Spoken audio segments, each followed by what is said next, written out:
Hello, hello, and welcome to episode 94 of the Titanforge podcast. I'm Dratnos, joined by Tettles. Yo, what's up? Congratulations on getting the number of the episode correct. Dude, don't call attention to it, it's not cool if you do. And Trell. What up? What up? Congrats. Yo. Yo. Is that a hot tub background we have this week? Yes, it is. It is indeed. It's the Tomb of Sargeras, up at the top bit. I'm glad you asked though, as it was you that sent it to us and told us to put it as the background for this week. Trell casually bringing up the fact that he said earlier yesterday, "Hey, make this our background." So that's where we're hanging out this week, up in the up by Tomb of Sargeras, where Tettles was telling me earlier. That's where he AFK'd while waiting for keys. I definitely AFK'd up here when I was on the bench on Fallen Avatar. That was where I was hanging out. Oh yeah, I remember some tweets. Oh, outside you were too. playing. Sorry, Gary. You were playing Warrior that I was a tier. DPS warrior, yeah. Yeah. I was like, how the fuck did a rogue get benched on Fallen? I'm just sitting here. I was like, how the fuck did a rogue get benched that tier? I was like, rogue is so disgusting. Oh, never mind. He's a warrior. That That's was right. the tier. Yeah, I switched to Rogue for farm in farm during that tier. As But- you should have. Oh yeah, it was good. It was fun. It was a good year or so of Rogue that started then. Warrior was Warrior bad that tier? I don't even remember No, it was anymore. fine. You had Umbral Moonglaves as well from the Oh, yeah. Oh, yeah. Moon boss. And It so was the yeah. It was the best DPS spec in Mythic Plus by like a lot that tier. I Because, do yeah. remember that. Yeah, they Yeah. did freakish amounts of damage. The tier set was all about the Blade Storm, so it was so good for like M plus. You'd run in like Warbreaker Avatar Blade Storm, and you're just throwing out these mortal strikes and everything. It was so cool. And you'd have Only Rogue Umbral was going brought as to well. raid. Yeah. Only Rogue was brought to raid though that tier for melee. There were like 5 rogue spots because every single boss had mechanics that you could soak or just have a rogue go and cloak in them. Fallen Avatar and KJ among those fights. Dude, you didn't even have to cloak the fucking KJ annihilations. Yeah, you you just could feint cheat death them every single time. You're like, this is the most dumb shit I've ever seen. Well, you'd go like feint the first, cloak the second, and then you could take the third as well. You just 3 of every 4 you could basically take on that fight. It's so good. Has there been that good of a rogue defensive wise tier since then? I don't think so, right? No, No, they've made Feint work on like okay. Historically, there should be abilities that Feint works on that Feint just no longer works now because Well- they after that they're just like not letting it happen. Feint usually still works. It's cloak that they've kind of gone in and all immunities. They've just made like a bunch of stuff that either pierces immunities or still does bad stuff if you do immune it. Well, almost all ground soaks now are not feintable too. Like the big fucking circle, like the circle reticles are just like more often than not also not feintable, right? That's what I- haven't. I think they are feintable, but Yeah, maybe there's one or two that aren't. I can't Feint, remember. Feint has gotten nerfed several times. It used to be like spammable 40. and 50% DR, and now it's on like a cooldown and it's a 40% DR. But still good. It's still really good. Do you remember whenever they would stand in the fucking things on Avatar in the circles, like underneath the fucking boss? Every other player on the whole entire raid has to move like back out of melee or like back across the room. Rogue plants. I'm eating all of these. Heal me. Yeah. Yeah, that was a good tier. They really changed it up after that tier. That they were like, oh, that's too much immunes and stuff. But then Argus was all about immunes as well. But you had to pre-immune. You had to immune before the thing got applied to you on Argus. Yeah. Because if you immuned afterwards, it just exploded the chain on your whole raid. The chains, yeah. Yeah. I'm so glad we're out of this immune bullshit meta. It was awful. This week, our main topic is going to be a discussion of how to pick up a new spec. That was something we hinted at this last week. It was I think Foden kind of suggested or asked the question, and we were like, oh, this could do as a whole show here. So we've written out some different thoughts. We've got how all 3 of us do it. Although it's well known that Tettles has never had to pick up a new spec. Due to I played Hunter. Moonkin just being good every single tier forever. But yeah, that's our main topic this week. We also are thinking about moving the time of the show. This is kind of a realization we've had after it keeps being Saturdays that get like lobbed from our schedules for MDI or Race to World First or whatever, like all these different things. So right now, the tentative plan is we're thinking about moving it to Thursdays after the next race to World First. Um, it would probably be a little bit later, probably something like 4 Pacific, so 4 hours later than now, which is a lot later, particularly for EU people. That might push it off the calendar, but the upside is that it would be a time that we could do it pretty much every week, hopefully, and not have to take these like MDI breaks and everything, and or moving things to midweek and then moving back. Yeah. Um, so Well, I mean, also Thursdays are typically pretty free for us at those times because we all like have our schedule kind of blocked off for raid. So we typically aren't doing shit prior to raid, at least more often than not, we're not at least. So Right, yeah. we should have these days and times like more readily available. yeah, so we're not 100% set on that yet, but that is the current plan. If that's like really negatively impacting you, particularly if you're a patron, do let us know, and we could potentially still move it around a bit. But that's the idea for now. And again, it wouldn't be until after the next race to World First, so there's a good chance that's beyond the scope of most of our lifetimes anyway at this pace. Yeah. So I mean, that is like 1 a.m. CEST, which does suck. I mean, the reason that we initially picked like Saturday is at like noon Pacific, which is like 9 CEST, I think. I mean, so European audiences could watch it live, but at the same time, it's having to move it like 5 times a year is just also a bit wild. Mhm. Okay. Consistency is great though. Out of like 115 shows that we could have potentially done, we've hit like 94. So Yeah, we were looking at Yeah, that for sure. recently. We've hit what, more than 80% of our potential weeks where we could have done the show. That's pretty good. That's higher than I ever did in school. 80%. attendance, I don't show up. Solid B minus. Yeah, a solid B minus. That's what we're all about here. Okay, so we'll do that main topic, but first we have our tip of the week segment. Charles, what is your tip of the week? Ooh, mine's very specific this week. I'm running out of tips. We need more content. Please, Blizzard. Please, I beg. Um, but I've been playing my DK a little bit, playing on Holy actually. And this goes along with our learning new specs episode, but I remembered I have a macro for DK for control undead where I have pet dismiss on the same button. So I don't have to have two different buttons for both dismissing my pet or rather than just like clicking your pet and then clicking dismiss as well.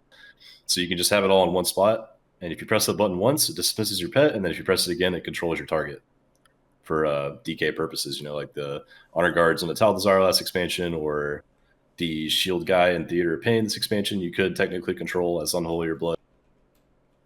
But that's just one quick way to save a keybind as DK.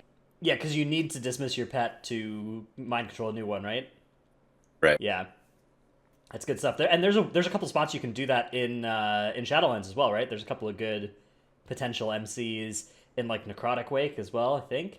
The big dudes in Necrotic Wake are MCable, right? They're actually pretty good. Not Not the the abominations, Not right? the not the Stitch A Works. bombs. The ones The that do the fervent. okay, the like loyal creations or Yeah, I think That's the Low one. Creation. I think that one actually does pretty considerable damage, right?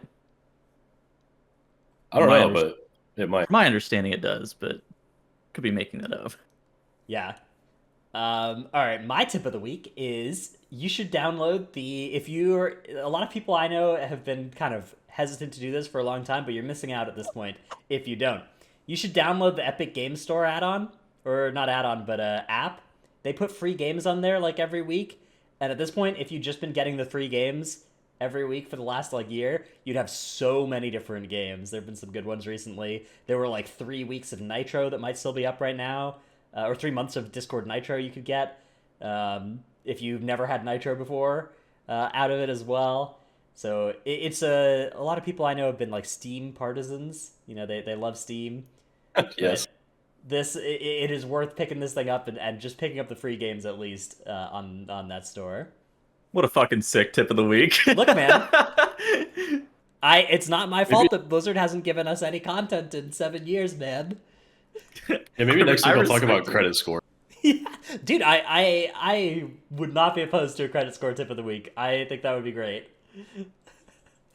Dude, Okay. okay, this is completely off topic, but during some of those method race to world first to 24-hour ones, they always gave me the worst shifts at like 4 a.m. and I would sit there and talk about credit score. So completely unrelated though. All right, let's take a look at Tettles' clip of the week. Do we need sound for this one? No, Okay. okay.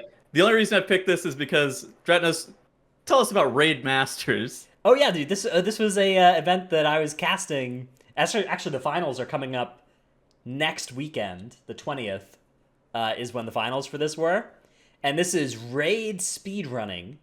This is a clip of XD securing their sire Denathria's kill, which set them at a 1 hour 15-minute Castle Nathria full clear, which at the So swear. time, and I think still is the world record actually for speed pretty clearing solid. this raid. Yeah, I mean they one shot all the way through. They were zooming. It was incredible. Um, It usually takes my guild a good hour and 15 minutes just to kill Stone Legion generals, to be honest. yeah, that happens to other guilds competing in this thing as well. I mean, the fact that these guys just went through and one shot everything actually was pretty special. Not a lot of guilds were able to do that from the ones we were watching. But yeah, if you want to watch on the 20th, there's a bunch of guilds. I don't know if Vodka is qualified through. I didn't. They hadn't done their runs yet when I checked. But here there's XD. Their world top 50. Pieces is going to be in there. They just got to buy straight to the finals by virtue of being so high ranked on the leaderboard. So no idea how fast they are yet.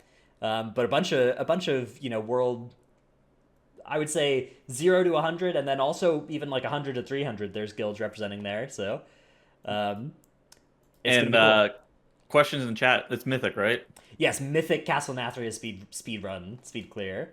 Which yeah, I mean it means that like just one shotting the bosses itself is difficult, but beyond that, there's like speed strats on SLG. Like on SLG, you can take the two Yeah. gargoyles from phase one into the intermission, and then when they die, they each drop 3 of your 10 anima orbs, and so you can just kill 3 Goliaths and 1 Commando in each intermission, and that's all you got to do to get out of Ha it. have you guys actually done that before? I've You know, we've done we that did in our that. guild. Yeah, so well, we actually did it on accident 2 weeks ago. Someone lusted on pull, like, a mage hears the word lust and they just press it. And then so we just went with it and hit the boss to phase him faster. And it ended up being a really good strat. And we killed the boss with 9 free anima in the first intermission, and it ended up being really good for my Windwalker cooldown. So I was a big fan. But my guild wouldn't do it the next week for some reason. That should have been my tip of the week. Never say don't lust because Mage Brain is only attuned to the word lust. So if you say that word, they have no choice but to press it. But yeah, it was cool. It's a cool thing to watch, and I actually kind of I while watching it, I was kind of wishing I was playing in it. Had that kind of vibe. I was like, man, I this looks fun. Dude, Yeah. I sat there and I thought about that too, and I was like, this would have been interesting, and I think my guild would have done okay in it. But it's so disproportionate, like the amount of work that you have to do to set up something like that is so lopsided on your like raid leader. Well, I was like, damn, that's a lot of fucking work, man. most of these guilds, it's not like they did practice runs or anything. And in fact, the clip we were watching there of XD, this is a split run for them. Like this is not even all Really? wins, right? Yeah, this is one of their two splits for this week. So, I mean, they're coming in, and a lot of guilds are coming in just kind of like, what's our take on this, rather than like let's practice something a lot, because you couldn't really practice, right? It's mythic lockouts. I mean, you could have practiced last week, I guess, or the week before, but most of these guilds didn't, including the guilds that did really well. So I don't know. I think it's kind of cool though. Classic is all about speed clearing raids, right? That's the competitive form of classic. But there's something cool about it in retail as well. Particularly this late into a tier, it's a way to make the raid somewhat exciting again. I thought it was really cool to watch. A lot of people in my guild were watching live, and we were thinking of doing it next year when it's not like a Stone Legion general tier. Yeah, SLG being there is Hopefully. definitely like one of the guilds we watched. It was just brickwalled by SLG for like an hour, and it's like, man, I do not want to be that there. Like I could see how so easily that could happen if I was doing this, right? Like Every guild. every guild can just run into SLG prison. That boss is just like so trapped because one or two deaths and you're just the fight is over too. And there's just so much garbage that's going on if you push at the wrong time. Or you for some reason miss a commando shield. There's a bunch of shit that can go wrong too. Yeah, Yeah. one commando moves like 10 feet out of the stack, and it's like, oh, there goes Yep. 50% of the damage on it. Yep. It feels like every other week we have a commando shield like randomly go off, and we're at the point where we just live now. We're like, oh, thank fucking God. Let's go. Damn, that's awesome. Yeah, you can if you're topped. It's just, it's what is happening here? Okay, let's move on to our main topic. We have how to pick up a new spec, which is, I think, a pretty frequently experienced, problem or question, even if it's not that talked about. I think this is something that, at least I run into this multiple times per patch usually. Same. So it's, I think, a cool thing to talk about. So let's talk about just how to get started. I think the most common thing that people will tell you is like go read a guide, right? So there are a bunch of different places you can go and find guides for your class. I would say Wowhead is one that probably has the highest floor across all of its guides, but they're varying quality, even the Wowhead spec ones, right? Some of them are better than others. I would say particularly one of the hardest parts about playing a new spec is you don't actually know whether the guide is good until you've played it a while, right? And then you know whether they're making stuff up or not. That's what I was going to say. I was about to say, I think guides are good, but I usually wait until after I played the spec for a couple weeks before I actually compare my knowledge to the guide, just to like get a double check on my own process. I do think that like also joining class discords can be helpful. Class discords are also varying levels of quality. Some of them are like really good. Some of them are, they could use some work. Yeah, Um, you can join and check the pins, see if there's any useful pinned knowledge. Definitely before you ask any questions, make sure they're not answered in the pins, or else you're gonna get a lot of angry class Discord people. Oh, check the pins. oh, dude, those people are so cringe How sometimes. dare you ask this incredibly specific knowledge question that there's no way you would Well, know the answer to? I empathize with both sides, man, because they're just sitting there talking about their class, and 10 times a day somebody comes in and asks the same question. It really Um, depends on the question. If it's like nuanced, I kind of get it. Like I get wanting you to ask first and check the pin second. If it's like a really, really basic question, you're just like, all right, come on. You don't gotta be like that, man. I would say a really useful thing to do is, if there is somebody good at the class, they can usually recommend which guides are good also. So Mhm. rather than you having to figure out how the class works and then figure out which guides have the right stuff, if there's somebody you trust that is to be good at the class and good at the spec, getting them to recommend you a guide is potentially a really good way to not have to be doing that kind of verifying as much at the start. How do you feel about watching streamers versus like reading a guide? I think that both can be good. Um, Yeah. it's rare. Like usually you're playing a spec in either M plus or raid, so there's a lot of different combinations of that, right? There's 72 different combinations of spec and either M plus or raid. How Mhm. many good streamers there are for each of those, for all those 72 different possibilities? There's probably not always going to be somebody live of the one you want, right? Particularly if it's like a less popular spec. But I think, yeah, Yeah, yeah, good. there have been times where I've learned a spec and I'm like, oh, I really wish I could find this survival hunter POV for someone that's doing Mythic Plus, but there's like no one streaming at the time. And I'm like, okay, well, I'll find the most relevant AoE log and raid and then compare how they do that and then apply that to Mythic Plus. Yeah, you can also check VODs sometimes. VODs can be, you can't ask questions in a VOD, but you can watch a VOD and see what people do. So that can be helpful too. I would say that like video guide, stream, written guide, different people just learn differently, have different like learning styles, and so which of those is going to work best for you, and also which of them have good resources available for your spec. There's no, always right answer there. You can also go hit a training dummy. That's something that I do for quite a while when I'm picking up a new, particularly DPS spec. Just go hit a Yeah. training dummy for a while. It's I, not perfect, but it can be useful.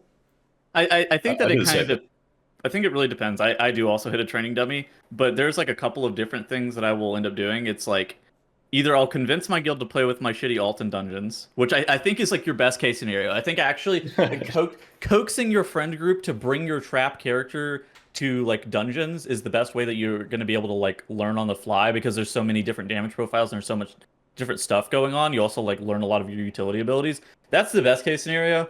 Secondarily, I would say like go hit a patchwork. Like I would queue up for Sludge Fist or Shriekwing or some patchwork boss and just do that like a few times. Like you don't even need like specifically for the loot, just queuing up to try to learn the how your like rotation functions and how the class really plays inside of raid. That can be helpful, and doing it on patchwork bosses is normally like not that difficult because you're not worried about things going on. But then if all else fails and you don't really have time for that, hitting a training dummy is also pretty good. Yeah, I usually, when I'm playing something new, I kind of have an idea about whether I'm wanting to do it for Mythic Plus or for Raid. And for a lot of specs, the build is quite different between the two. Like, there's different talent choices Yeah. and different stuff that you want to do. Not for your stupid Moonkin or whatever, necessarily, but to me, that, like, I would rather do the Pug or LFR raid bosses or do the dungeons based on whether that's the like thing I'm doing the alt for. That's the or what I'm starting with on my alt because I like to start with just one thing that I'm trying to get good Yeah. at and not be like trying to do all the things on a new class that I'm unfamiliar Wh- with. When I played Hunter in Raid with Mythic Plus talents for literally forever. It's not that it was like that big of a difference between for BM specifically, but I literally just played it with Mythic Plus talents every single week. I mean, that's fine. It wasn't that big of a difference back then, but yeah, that's a good example of like the little split off of pure AOE or consistent cleave versus single target. Yeah, because in my experience, even the AOE fights in Raid, there's usually pretty different stuff between that and like the M plus build. But it depends. It depends on the thing. You can go and find out, and we will show some resources of that. Never do ask a relevant question here, which is how do you unlearn old rotations if you're going back to a spec you played in a previous expansion? So Ooh. I think this is a good question because some like at this point a lot of us have played all the specs at some point or a lot of them, and you come back and it's like two expansions ago. Last time you played Demonology Lock it had meta or whatever. And it's like what how do I unlearn these muscle memories? Particularly if you're somebody who's switching between playing a spec in classic and playing it on retail as well. How do you avoid developing there's a warlock in my guild that kept trying to life tap during our retail raid. Nice, yeah. So I've run into this a couple times where I have like muscle memory and I got to break it. So I think the easiest way for me to do it personally is to change my keybinds. I have to think about what keys I'm pressing that way, and I have to actively like put together the new rotation instead of the old one in my brain. So it just forces me to like completely rewire it. And also hitting a training dummy for a while you do that, it's a good idea. I think that's a good one, yeah. It's hard though. I mean, it's hard to overwrite rather than start from new. Dude, Yeah. trying to play them in tandem sometimes too. Like whenever like a beta of a new expansion will be coming out and you'll be like playing a decent amount of the beta and you'll like log on to your raid log retail raid and you're just like, "Oh fuck, I've just completely ruined my rotation. What have I done?" Yeah. Muscle memory is so powerful. It's actually the psychology of it's great. It usually takes like a good 20 minutes to like warm up to something you're trying to do if you were just doing something similar but pretty different.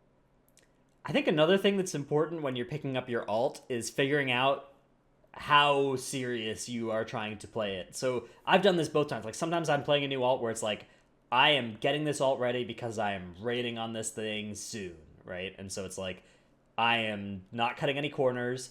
I'm gonna learn all the right stuff. I'm gonna do it the right way. I'm gonna become an expert on this character, right? Whereas on some of my alts, it's like I'm having some funsies. I'm gonna do some Mythic Plus on this character because that looks like it's gonna be fun, and maybe I'll use this for something in the future. But this is a for fun character, and there it's a lot less like about that, and it's a lot less about making sure that you have everything perfect in that same way.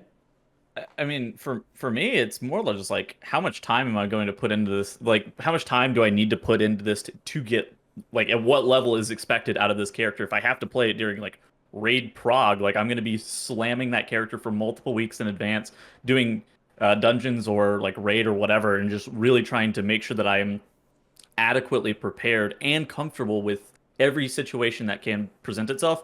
Because the worst possible thing is playing a spec that you're not familiar with a fight that is also just like very uncomfortable at the same time. You're Oh like, yeah. what the fuck am I supposed to do here? I'm gonna die. It's like Il'gynoth, my first time playing that on Hunter, I was just like fucking running it down. I'm like, okay, dude, I'm just dying to every single thing. This is cursed. And it's just like you need to make sure that if you were playing it at a very competitive level, you need to be very thorough with what you're doing and make sure that you were comfortable with not only just the rotation, but also the stuff outside of it as well.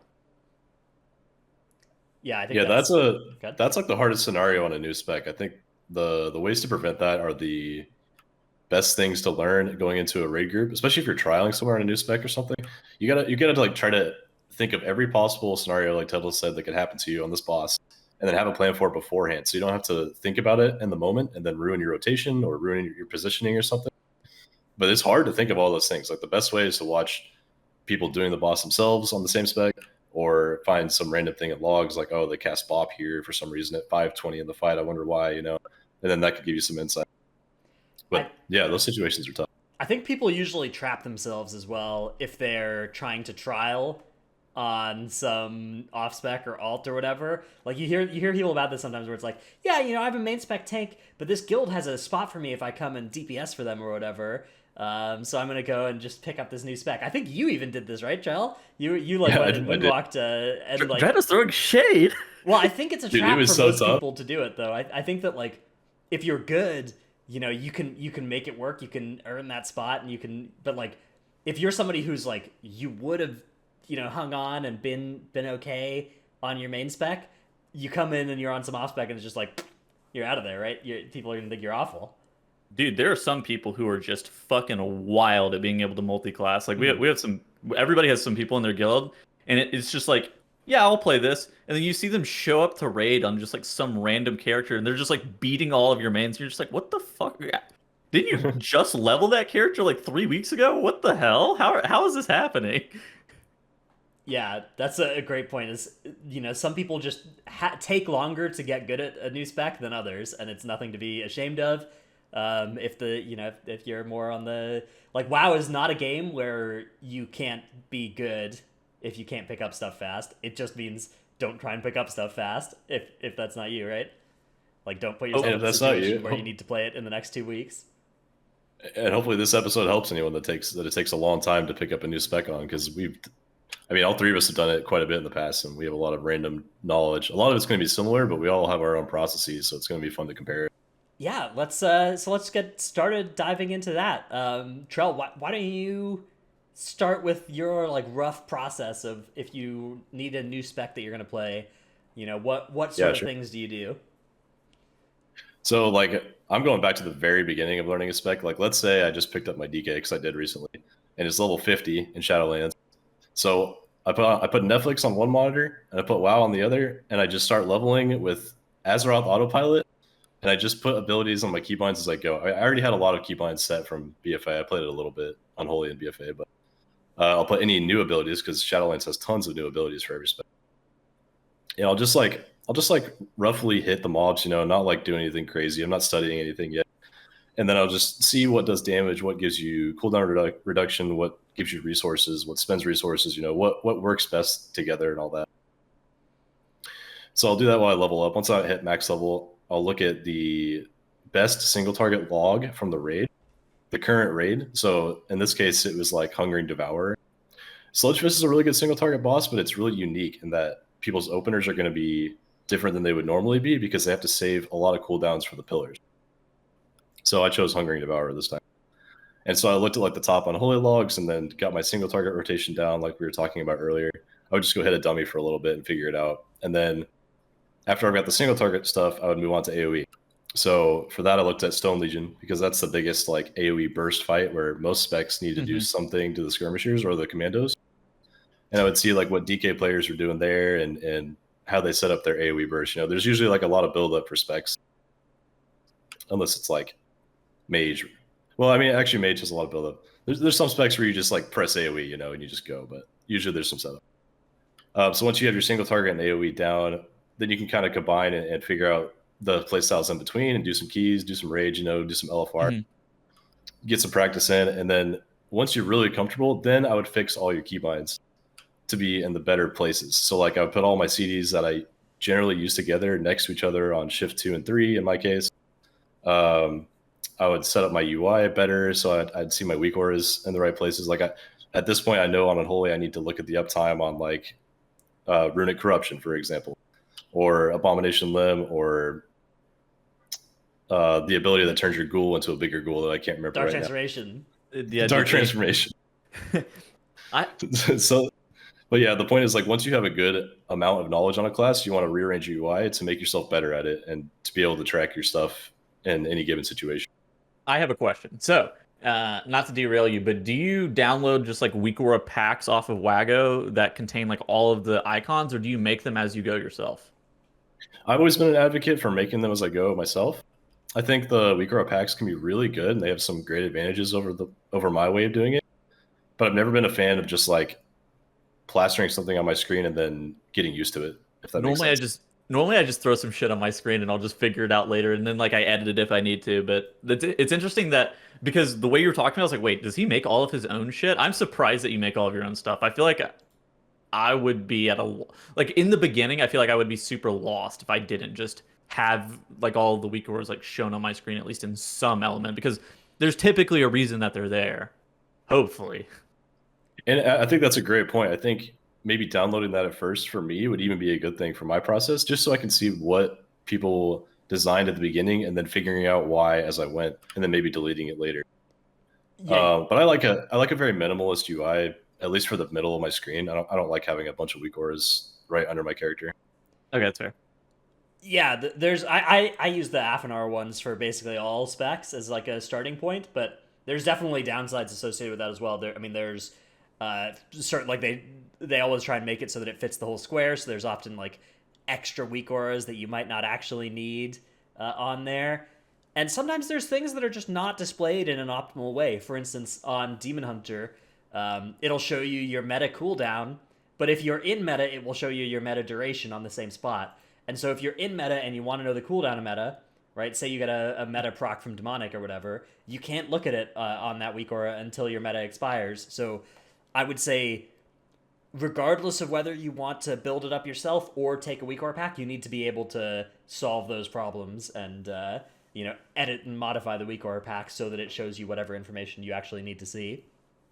That's a good actually point. that's so bad for that meta cooldown thing, by the way. I Yeah. didn't even realize that they do that. Because Yeah, whenever you pop Feldev, you're in meta, but your CD is still rolling. And so like there's some, you definitely still need to know your cooldown of meta, because like what if you're going Feldev into meta? Like, or you need to know that there's a 3-second overlap of where you're gonna not be mitigating like damage before you're able to pop meta, but you're not really able to see that because you popped Feldev, and Yeah, now you're so stuck in that metamorphosis form. identifying where your UI has those weaknesses can actually be pretty hard as well. I think for a lot of players, that's the sort of those sorts of things you would just like be playing worse and not really know why. So do take a little bit of time and look at your UI and be like, is there something that this is obscuring the way that I'm doing it right now? And remember, the worst case of like having all your buttons on the bottom of your screen is also has some problems, right? Like there, your eyes are going to be looking down at the bottom of your screen and then looking back up at the middle, and that's going to cause you to have problems also. You're going to die because while you're looking down at the bottom of your screen, there's a mob doing a frontal. So do move stuff to the middle of your screen. We've talked about this in one of our UI episodes before, but you got to be careful. You got to make sure that it's not displaying too much and also not displaying too little information for you there. Yeah, exactly. It's about finding that balance. And also it just gives you a headache, like moving your eyes up and down constantly all the time. That's like really straining on your eyes. You got to think about your physical health to make yourself the best esports gamer as possible. Digital athletics, yeah, that's what we're all here for. That's why Troll bought a standing desk. True.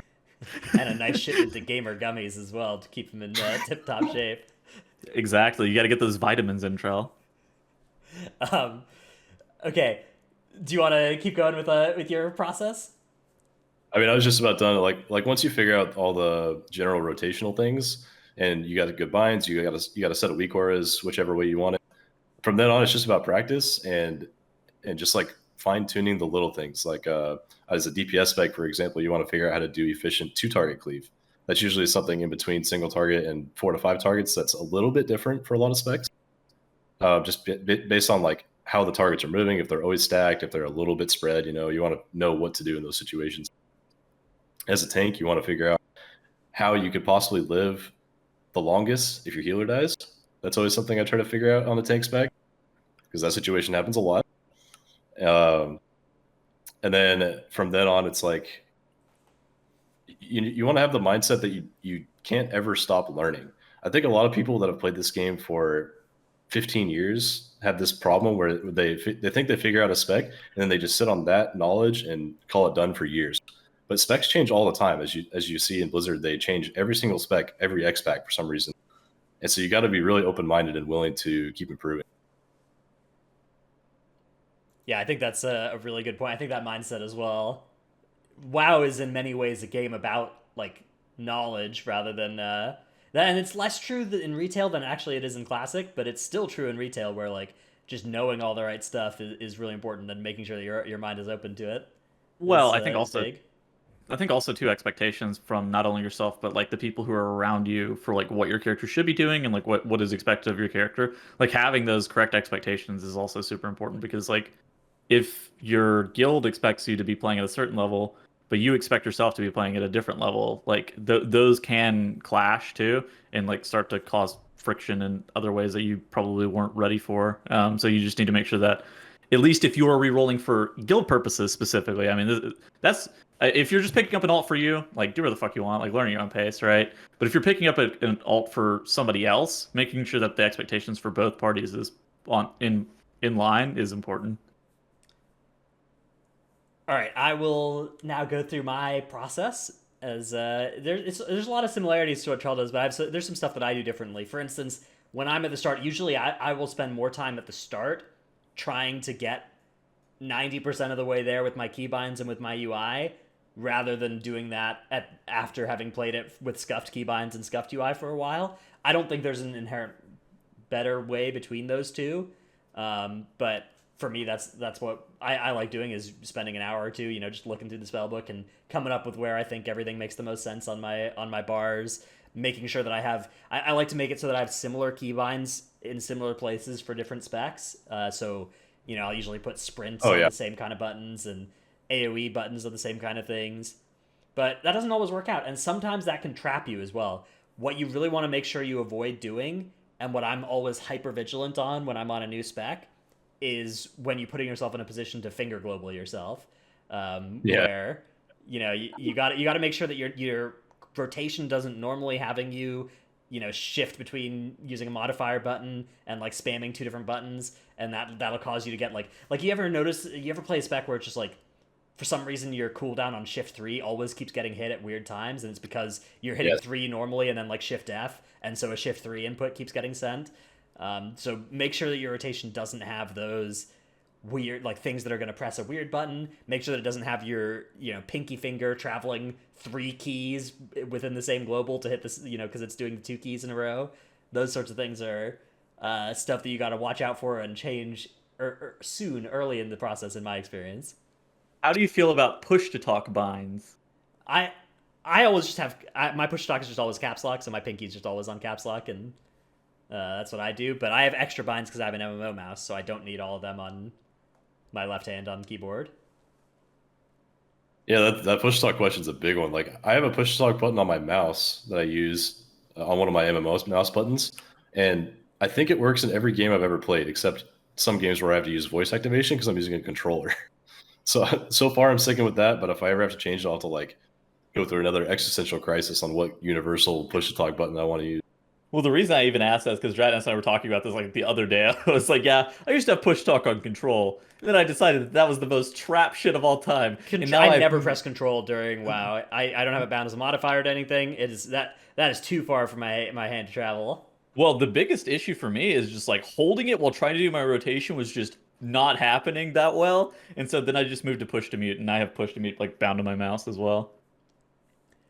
So all right, so one thing that I'll usually do one resource that I'll use is sub creation for a new spec that I'm about to play. This is a really cool site. So there's either mplus.subcreation.net or castle-nathria.subcreation.net. I don't know what the one will be next here. But so say I was playing a new character and I was going to play it like, I was going to play feral druid on, artificer, right? So you go to this site, and you could go to artificer, and then you could go and click through the feral druid icon, and it'll show you on that fight. From the logs, it looks like the talents aren't actually all rendering here. That's probably nobody's probably checked in on the old feral page for a while, or maybe just actually the Wowhead thing is down. But usually it'll display all the talents in this spot here, and the different legendaries and stuff. But as you can see right now, only the soulbind Lucky. icons are loading. So maybe it's not working for feral. That's okay. Let's see if Frost is working. No, okay. It looks like just the talent icons for some reason aren't loading right now. So Sag. But normally that works, and you can then click through to see those logs themselves, and see what people are up to on them. I have a suspicion of the answer, but Alcaros makes this website as well, right? Mhm. Okay. Yeah. And so yeah, it has the M plus side of things as well. So if you wanted to play like Outlaw and M plus, you click through, and again, normally all the talent icons are here. Maybe like an ad blocker actually is screwing with it for me. Let me see if I have any ad blockers. Oh no, turned on, it's maybe. it's Wowhead. Wowhead's Okay. like tooltip link is off, so I think it pulls from there, and I couldn't view tooltips on Wowhead yesterday either. Interesting. Is So Wowhead maybe going over server maintenance? Dude, basically, this is some weird shit, but like almost all websites pull from the Wowhead like icon database for most of their stuff, like tooltips and all their other shit's powered by like the Wowhead database. Most people don't know that though, but interesting fact. Wowhead is like the center of WoW. Like they put out more patch notes than the Blizzard does. Basically, they're an unpaid source of patch notes. I don't know if I'd describe them as unpaid. They're just unpaid by Blizzard. yeah, Well, true. they certainly do. It's not like it's a charity project, but it is definitely. A lot of fucking work. Yeah, here's a relevant from Magic the Gathering. There's a similar site that provides a lot of the thing. Here's a tweet from on the Magic the Gathering side of things, where it's like all the Magic the Gathering content, and then they're holding it all up is one website that's like providing a bunch of useful stuff. And similarly, I think Wowhead is in a similar spot for Yeah. for WoW content, where like every website has Wowhead tooltips or WoW is using Wowhead links for something or other. Yeah, mood. Those guys own. Yeah. But yeah, this site is a really useful one to go and check to see what talent builds, what legendaries, all that kind of stuff people are using. Checking the top logs like Trell did. Last week we went over a little bit what it actually looks like, but we should do it in this episode, I think, as well, to like look at an opener on Warcraft logs. You could do it in another language as well, so you just translate. So like say we wanted this top unholy log from what is this, SLG, and we wanted to see the opener going on here and the different cooldowns being used. You just click through on this person, click casts and timelines, and then you just get like a very easy to look at list of abilities. Usually the first ability, if it's before the pull, like you won't see pre-pots and stuff if people are pre-potting still. Yeah. You won't see pre-casts, but everything after combat starts you'll see, and you'll be able to see just all of the different abilities being used. And this can be a really useful way to kind of figure out what's going on. You can look here for cooldowns as well, although this isn't the easiest way to find out, like, if you want to find out where somebody's casting Dark Transformation, usually the easier way is to go up to here and instead click Dark Transformation here and just look at where all those casts are for cooldowns. But for like general rotation stuff, this is a great way to look at it. Would you? Okay, so normally I don't do this, but do you normally look at people who have rank 1 on a fight? Because normally my answer is no. Normally I will look at like very specific players that I know are good and are probably not going to be trolling, and I'm just like comparing them, what they're doing to what I'm doing. Because if I look at rank 1, sometimes, especially like deep in a farm, there's some real degenerate shit going on. Yeah. I'm just, I was like, they have 6 fucking PIs? What the fuck is going on? I'm never gonna get that. Yeah, these days I filter out for like an enormous amount of buffs, like PIs and all the other stuff that people are going to give more and more each patch now. I'll look at like a minimal buffs on their log. I'll look at like one of the top 10 logs still usually, and hopefully I get like a reasonable fight length. So it's not like a super fast mythic speed kill. So it'd be closer to what my guild would do, like above average, pretty fast, you know. And then as long as they're still one of the top ranking logs, they probably got some good RNG still, but that it means they're going to be a good player. So then I usually go into their casts and look. I think Tettles' point though, like if there's just a good player you know of from like a good guild, just going and looking at their logs is often a really good idea as well. You could look at like top execution parses by guild and then find people of your spec in those guilds as well. That can sometimes be a way to see stuff, although again, maybe that's the worst player in that guild. So you got to be careful. How is WoW Analyzer these days? Because I So- know WoW Analyzer used to be like insanely good, but I think that there's been some stuff lately where it's like less and less specs are kind of maintained. You can click through the specs button. So this is wowanalyzer.com, and this is another resource you can use to pick up new specs. Usually you're going to want to do it with your own logs once they already exist. And here's the state of different specs. So you can see at this point most specs have 9.0.5 support or partial support, although some of them are still on 9.0.1, and some of them are not really maintained or not supported. But if your spec is one that is accurate for the patch, you can go and put your logs in there. So let me go get an example of this, for instance. I think the ones that say maintained by like are like very, very good. Like I know a decent amount of these people are just like class guide writers. Some of this partial support is like I think these would be kind of rough if it's only partial support stuff. Well, it just means that like it'll call out some things, but it's not like I've used it for some specs that have partial support, and it gives you some useful stuff. No matter what, it's going to be very limited because the way this works is you take your Warcraft logs, link from a night of farm or whatever, a night of boss kills, and then you'd go over to WoW Analyzer and paste it in here, and then you could go look at like a kill of a boss and just pick somebody. You see, I actually don't remember which specs were supported, but let's look at like Athlock maybe. Not Havoc, Demon Hunter, not Warrior, none of the Warlock specs.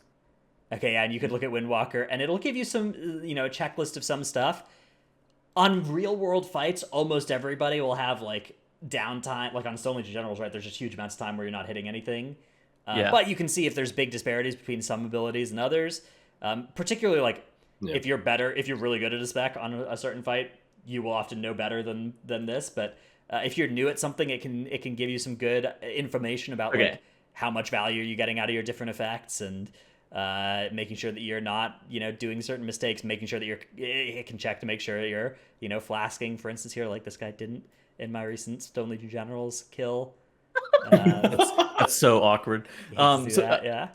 Something that is important to note, like for healers, WoW Analyzer is like Omega Abyss for them. Like it's always something that you should be checking out if you are looking to play a healer. For DPS specifically, looking at boss fights such as Stone Legion Generals is kind of bait. More often than not, you would typically like to look at some fights such as Hungering Destroyer, Shriekwing, Sludge Fist, like very much the single target fights with minimal downtime. You don't want to be looking at like fucking Sire Denathrius and Stone Legion and all of those guys that have like big downtime, clumps of AoE. I had to stop DPS for a moment. If you are gonna look at those fights, make sure that you pick a log with like the exact same kill time as your kill time. Those are the only real like ways that you can look at them. But having to hold DPS is like always a bit rough too. Like on Sire Denathrius, I'm pretty sure I'm AFK like half of phase 1. Yeah, what you can do is you can look at you can put other people's logs into WoW Analyzer that are good, and you can see like which of these things are actually important and which of these is just like everybody on Sire has 60% uptime of these abilities because of the way that the fight works, and which of them is it actually like here, getting every single power infusion cast on the fight seems pretty good, but missing out on all of your penance or schism casts, that may be just a normal thing based on how the fight looks. I think it is worth mentioning, we brought up like downtime and logs, right? I think it's worth going back once you know the spec, how to do single target, and then seeing how people handle downtime is really good. Like once you are able to hit the boss again, what's the first thing you do? What do you put your dots up? Do you spend your resource? Do you build a resource? Whatever. Throw up cooldowns immediately. The order in which people do that at the higher end is important because they know what's going to be most optimal in that moment. Yeah, and potentially like if you're a ranged DPS, there's a couple of really important general adages. Always be casting, right? If you're picking up a new caster, that's something that a lot of people do very badly. You're just kind of sitting there, and if you're a melee, you would be autoing, but you're a ranged, you're just sitting there and you're not casting anything. And so just make sure you always have something going on your cast bar. And then also identify what your movement globals are, right? And sometimes you can scuff your rotation by like 2 globals in order to mean that you get to cast something good during your movement, right? Like if you can make it so that you're casting a Star Surge instead of reapplying dots while you're moving, that sort of thing can be valuable. I don't know exactly how much. That's good. That's correct. Okay, yeah. Those sorts of things, making sure you have your. If there's a global you can do while moving and there's movement soon, delay it a bit until you're moving. Or do you movement now while you're on your global? Like, if anytime you have a global that lets you move, go and move on that global. Even if you don't have to get there yet, just get some of that movement done while you can. So for casters specifically, yes, stutter stepping, very big deal. On top of that too, I notice I don't understand what happens, but for some reason people won't spell queue a lot of their spells. Sometimes whenever they're playing a caster, they will give like 1 input per cast. That shit's bad.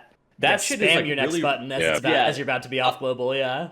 I am a fiend. Like you don't have to be specifically like me in this case, but I'm a fiend for like every input is like fucking 6 inputs beforehand, and I'm like literally mashing every single button until I see that cast start, and then I'll start mashing the next ability. And it's like I see too many times people are giving like 1 or 2 inputs per ability, and they'll have like these micro delays in their rotation between like when their last cast finishes and their new cast starts, and that shit will just add up over the course of a fight, and you will miss just a lot of casts. So, like you'll end up missing 20 some odd abilities that you could have otherwise have pressed over the course of the whole entire fight, which translates to thousands of DPS at times. And it's just oof, it's really bad if you don't super optimize that part of the game. And that's for every spec. That's not just for ranged specifically. I notice it for ranged more often than not. I don't really know why, but it's very, very important that you don't do that. Ooh, okay. Yeah, Also, I think another. it's sorry to interject, but I think it's because casters have that like mentality of I'm casting something, I don't want to interrupt it. Even Yeah. though you can't interrupt it with your own keybinds pressing the next spell usually. I think there's that like hesitation there, whereas melee specs are just like me hit the next button coming up, no cast times, slash the boss. There was also a question about spell queue window in the chat. Making sure that your spell queue window is set correctly is like super important. So there's like a CVAR for this. If you used advanced interface options for it's like it's just I think spell queue window, Yeah. all one word. At the default game, you would never notice it's set to 400 ms. You should not have it at 400 ms. That shit is just omega bad.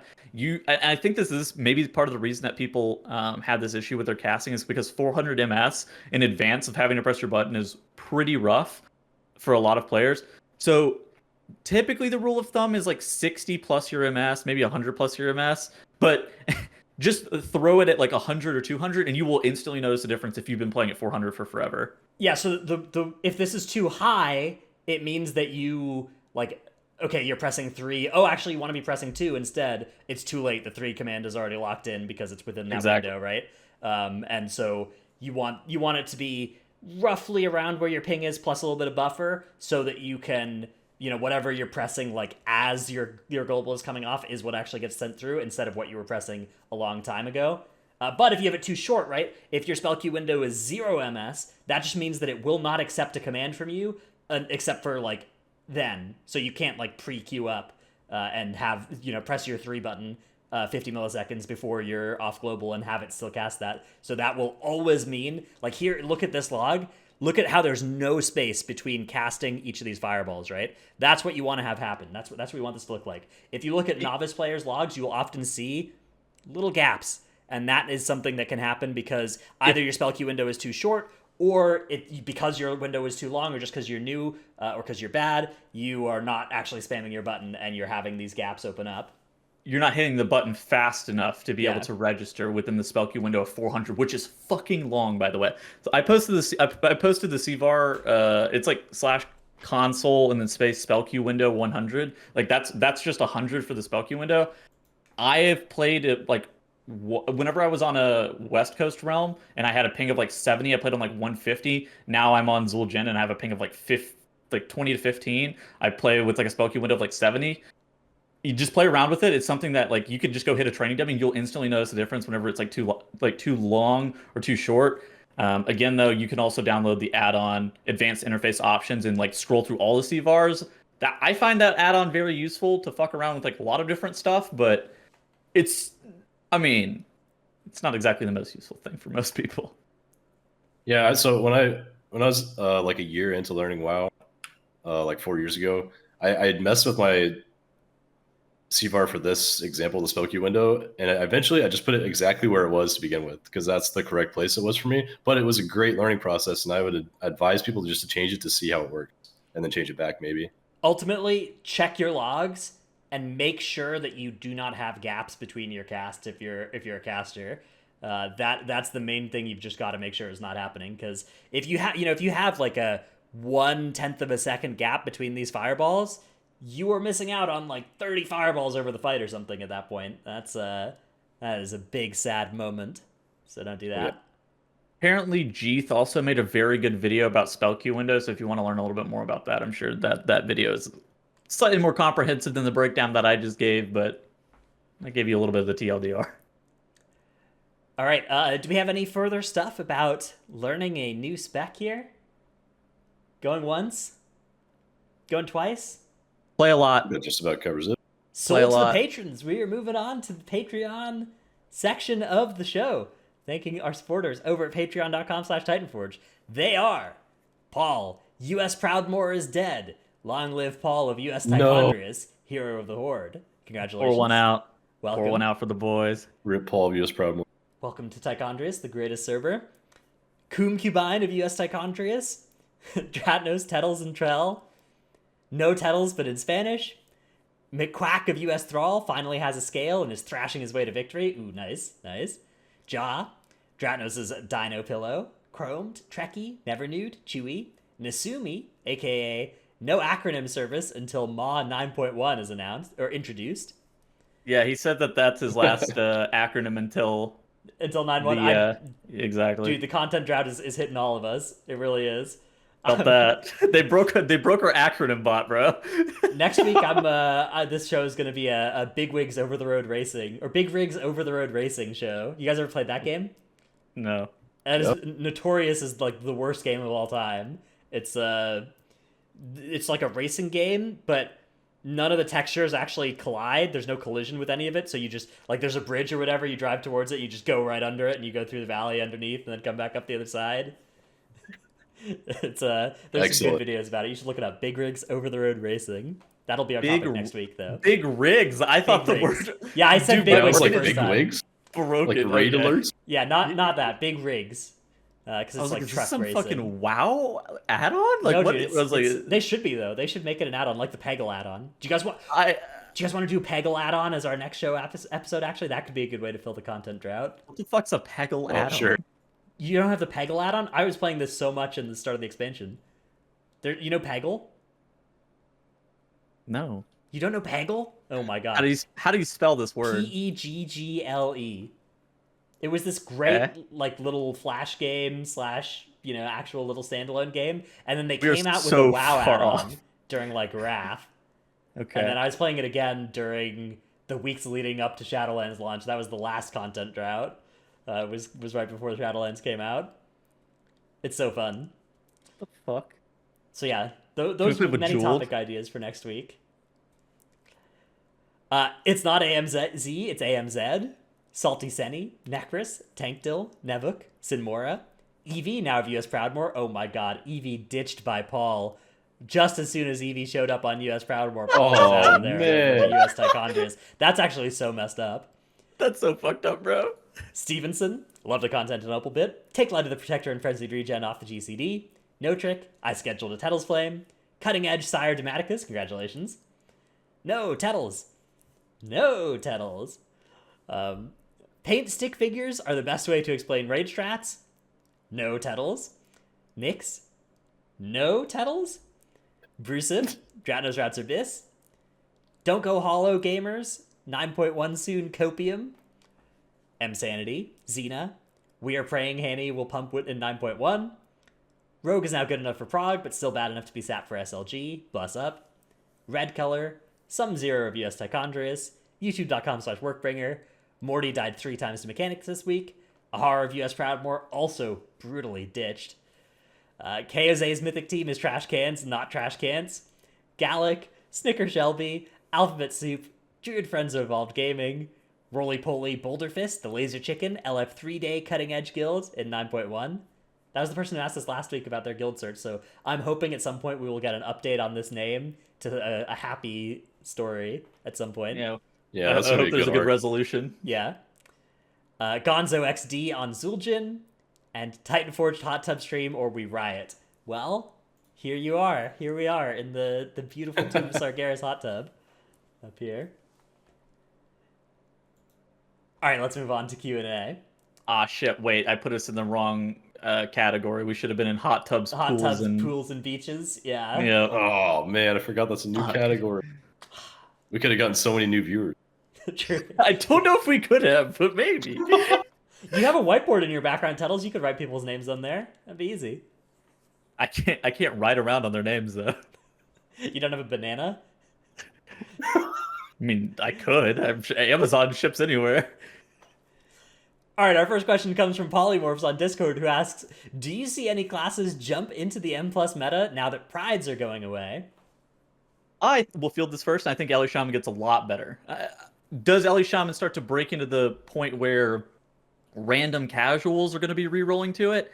Maybe not, but I think the high-end player base is going to start seeing a lot more of Elemental Shaman being played. There's not a lot of NA Ellies, realistically. There's a couple EU ones, but I suspect that more and more people will start playing it. Notably, Yoda, probably going to bust out the Ellie if I had to guess.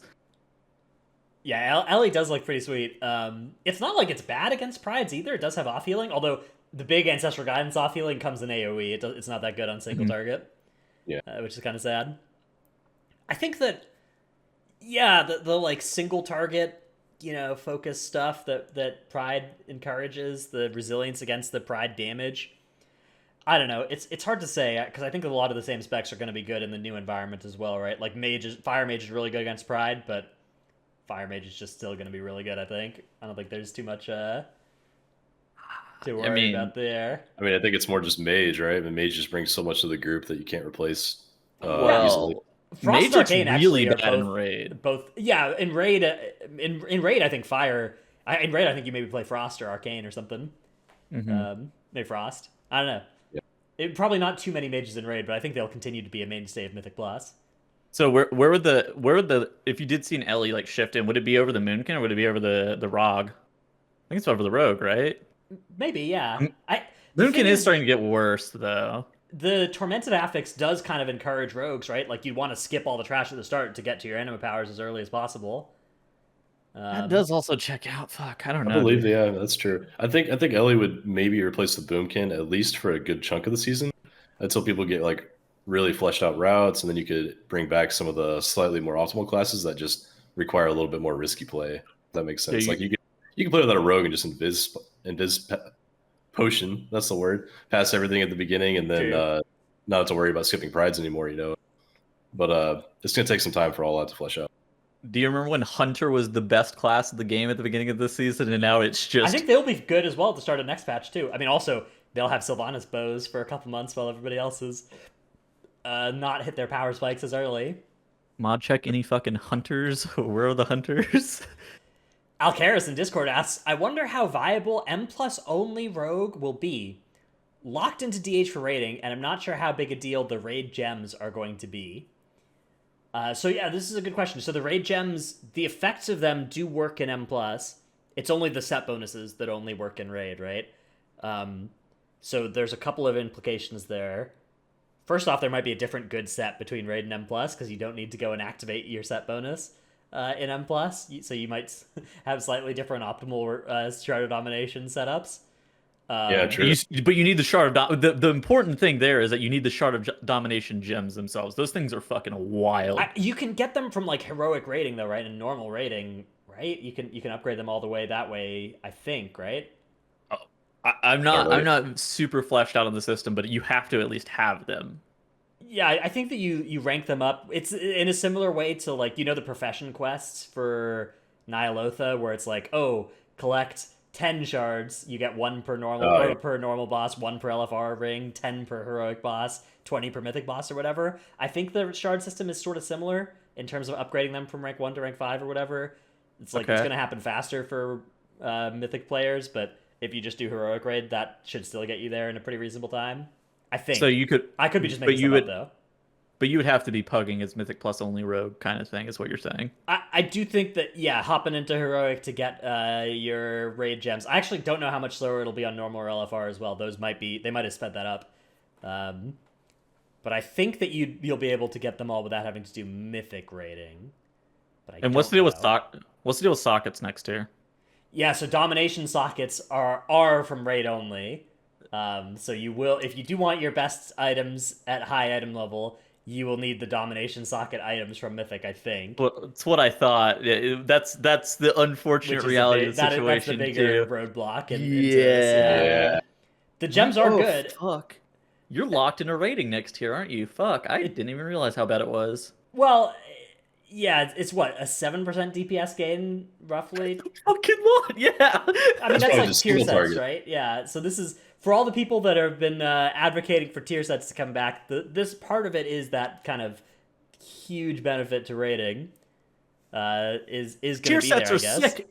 And these are fucking domination sockets that are not sick. That's Yeah. the problem. The man. problem is that Tier- these don't have that upside of changing how your class plays, which is really fun about tier sets. I'm down with the 7% damage gain from a 4-piece bonus if it's fucking cool. Like if it's domination sockets, I don't care. This It's should just- have a lower acquisition barrier though than a 4-piece tier set, right? 4-piece tier set's like that's hard Yeah.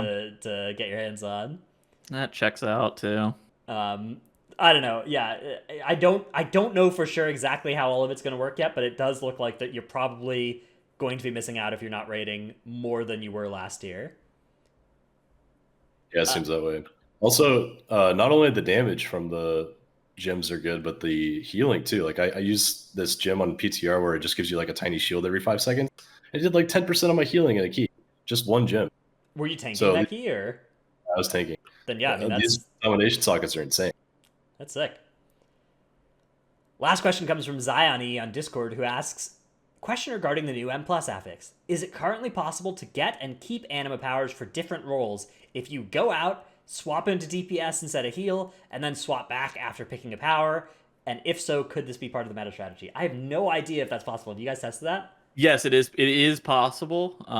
Still, Okay. that has to get fixed. Like, I Oh my refuse to. I refuse to believe that they will not fix this. Because if you're there's one where it's like your self healing is increased by 75%, and that Yeah, doesn't I was show up about for to say tank that. rolls, right? But if you could swap to like unholy, do the lieutenant, get that power, and then go back out and swap blood and come back in, Well, and like you've got 75% increased self healing as a blood death knight. Oh, that'd be so good. Oh, there's also that tank one that does fucking infinite damn. that's only when you pulse- hit auto though, right? So that's not going to be too useful. Oh, on, that is true. on Oh yeah, DPS actually, players. a lot of that's been tuned. That like reflect damage from autos has been knocked down quite a bit already, and a lot of Okay. the powers were fixed. Like the infinite spawning mana orbs for healers is like a 4 proc per minute now. I think. The overflowing chalice, yeah. Yeah, maybe we could cover that next week though. There's a lot of tuning going on for those. Oh, just the power. I mean, the powers are hard to discuss until like we don't even know if they're all implemented yet, and we don't know. There's like a lot that's still unknown about them. As to like, oh, is this all the powers that we're going to be getting? Is it going to be the same every week? Are these guys? Are these fucking guys going to move around the world? Are they going to swap spots with Yeah. one another? We've seen a weekly there reset on more PTR maybe now. What happened over the weekly reset with regards to the powers and the mobs and stuff? Do you guys know? I didn't check. I'll be honest with you. As far as I know, I think they said the same, like powers and lieutenants and positioning at least. Interesting. Okay. Okay. Well, it can still be like we know that Nihilotha obelisks were AABB, so That's it's not unprecedented that stuff may change on an AABB rotation. But yeah, The old at least nothing fortnightly changed. rotation to catch those new the kids, get the Zoomers Yeah. interested. Yeah, they thought they were going to Tilted Towers, but really they were going to Tomato Town. It's just a common Dude, Tomato Town's not there anymore, misnomer. man. That's a bad reference. They nuked that. They blew it up. It's gone. Okay. Okay.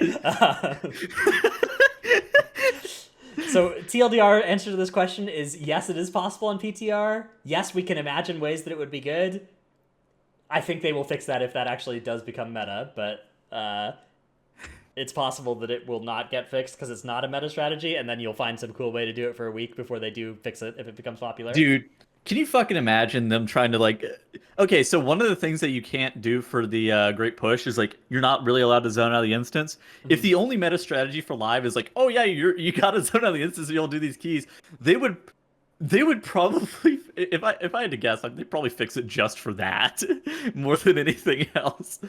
Just like, no more Yeah. fucking zoning out of these dumbass Well, powers, I mean, man. I think that they would just fix it if it became a popular and dumb strategy. I think they It usually is a fix dumb popular strategies, except for Cardboard Assassin, which took them. I mean, it only took him one patch cycle to fix it. It was just unfortunate that it's the longest patch cycle in recorded history. I mean, it's Yeah, also just it's a 50. it is a dumb fucking strategy to Yeah. zone out to like spec different powers and shit. Zone out strats in M plus have been a thing before, though. That's been there's been stuff you zone out for. Change your gear after they change that. Yeah, very Yeah, cool. yeah, Change talents, Yeah. change gear, change specs sometimes. yeah. Well, that's an active. I feel like that's not that egregious because that's like an active decision. But Hmm. And it's rare. I thought that was rare actually that's pretty like, cool. uh-huh.